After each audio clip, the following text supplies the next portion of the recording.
இயேசு கிறிஸ்துவின் நாமத்தினாலே 821வது தேவனுடைய வார்த்தை.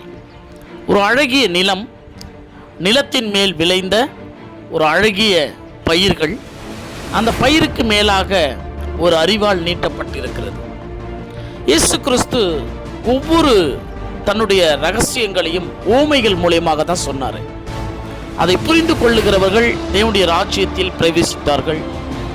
அதனுடைய எப்படிப்பட்ட ஒரு ஆபத்து என்பதை புரிந்து கொண்டார்கள். புரியாதவர்கள், விளங்காதவர்கள், மதியாதவர்கள், கேளாதவர்கள் இந்த பூமியிலே அழிந்து போனார்கள். இயேசு கிறிஸ்து சொன்னார், இந்த ஓமையை எல்லாராலும் அவ்வளோ சீக்கிரம் புரிந்து கொள்ள முடியல. என்னுடைய ராஜ்யம் என்பது ஒரு கடுகு விதையை போலன்னு சொன்னார். அந்த கடுகு விதை இருக்கிற எல்லா விதைகளை காட்டிலும் ரொம்ப சிறிய விதை தான். அது இந்த பூமியிலே போட்ட பிறகு அது முளைத்து ஒரு பெரிய ஒரு மரமாக வரும். அந்த மரங்களின் நிழலிலே அநேக ஆகாயத்து பறவைகள் வந்து தங்கும் என்று சொன்னார். இயேசு கிறிஸ்துவனுடைய இந்த ஊழியத்தை எடுத்துக்கங்களேன். வெறும் 12 பேர்களை கொண்டு இந்த உலகத்தை அவர் ஆதாயப்படுத்தி கொள்ள நினைத்தார். 12 பேர்களை மிகவும் கொடுமையான முறையில் சித்திரவதை செய்து கொலை செய்தார்கள். ஆனாலும் இந்த ஊழியம் அழிந்து போனதா என்று பார்த்தால் அழியவில்லை. இன்றைக்கு உலகமெங்கிலும் இருக்கக்கூடிய ஜனங்கள் இயேசு கிறிஸ்துவை அதிகமாக நபர்கள் ஏற்றுக்கொண்டிருக்கிறார்கள். காரணம், தேவனுடைய ராஜ்யம் அப்படிப்பட்டது, அவருடைய வார்த்தை அப்படிப்பட்டது. எதற்கும் பயம் இல்லாமல் ஜனங்கள் அவருடைய ஊழியத்தை செய்து கொண்டிருக்கிறார்கள். தேவனாகிய கர்த்தர் ஒரு ஓமையை சொன்னார்ல, ஒரு அழகிய நிலம் என்பது இந்த பூமி, நாம் வாழக்கூடிய இந்த தேசம், இந்த உலகம். அதன் மேல் பயிர்கள் என்று சொன்னார்ல, அந்த பயிர்கள் தான் இந்த மனிதர்கள்.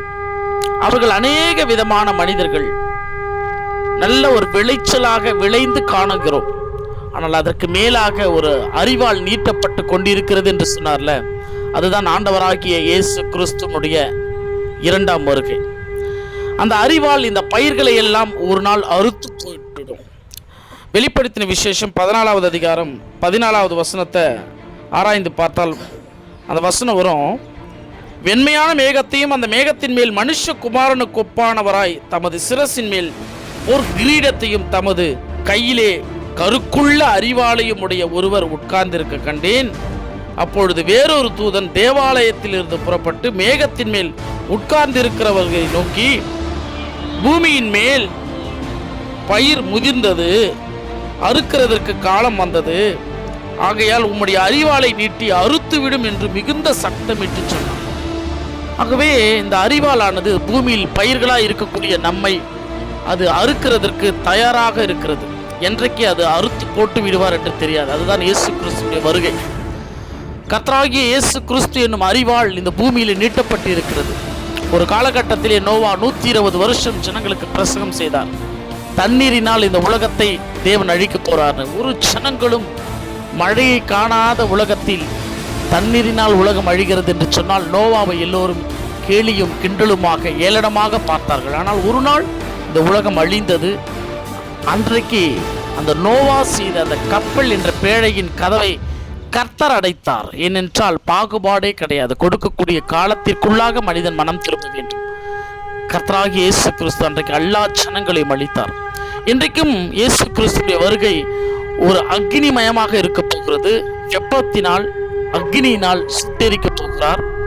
அந்த அரிவாள் இந்த பூமியில் நீட்டப்பட்டு இருக்கிறது. என்றைக்கு வேண்டுமானாலும் மனிதர்களாகிய நம்மை அவர் அறுவடை செய்வார்.